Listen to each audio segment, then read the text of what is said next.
اليوم موعدنا مع الرحمة في الإسلام. الرحمة خلق عظيم وقيمة أساسية تعني الرأفة، اللين والشفقة، وتتجاوز مجرد العاطفة إلى أفعال حقيقية كالإحسان، العفو، ومساعدة المحتاجين. هي صفة إلهية ونهج نبوي شامل يشمل الإنسان والحيوان، ومظهر لشمول الدين للتيسير ونبذ العنف، وشرط لنيل رحمة الله. نتعرف أولا على مكانة الرحمة وأدلتها. أولا، هي صفة من صفات الله، فالله هو الرحمن الرحيم ورحمته سبقت غضبه. ثانيا، هي رسالة النبي صلى الله عليه وسلم، فقد أرسل النبي محمد صلى الله عليه وسلم رحمة للعالمين. قال الله تعالى: وما أرسلناك إلا رحمة للعالمين.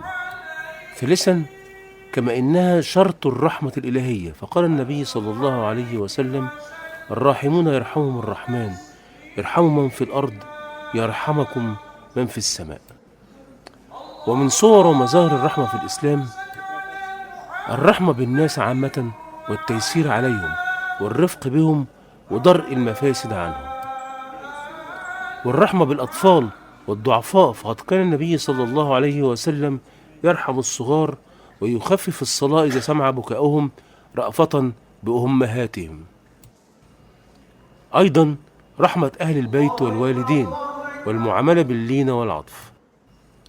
الرحمة بالحيوان، حيث نهى الإسلام عن تعذيب الحيوانات أو تجويعها وجعل ذلك سببا لدخول النار. أيضا الرحمة بالجيران والفقراء والمحتاجين.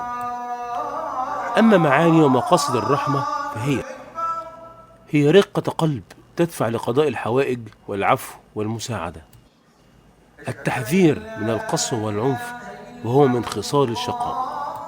أن يكون أساس التعامل هو التراحم والتعاطف ونشر الخير بين الخلق. باختصار، الرحمة في الإسلام هي أسلوب حياة شامل يربط العبد بربه وبالكون كله برباط من اللين والإحسان. اللهم املأ قلوبنا رحمة، واجعلنا سببا في رحمة عبادك.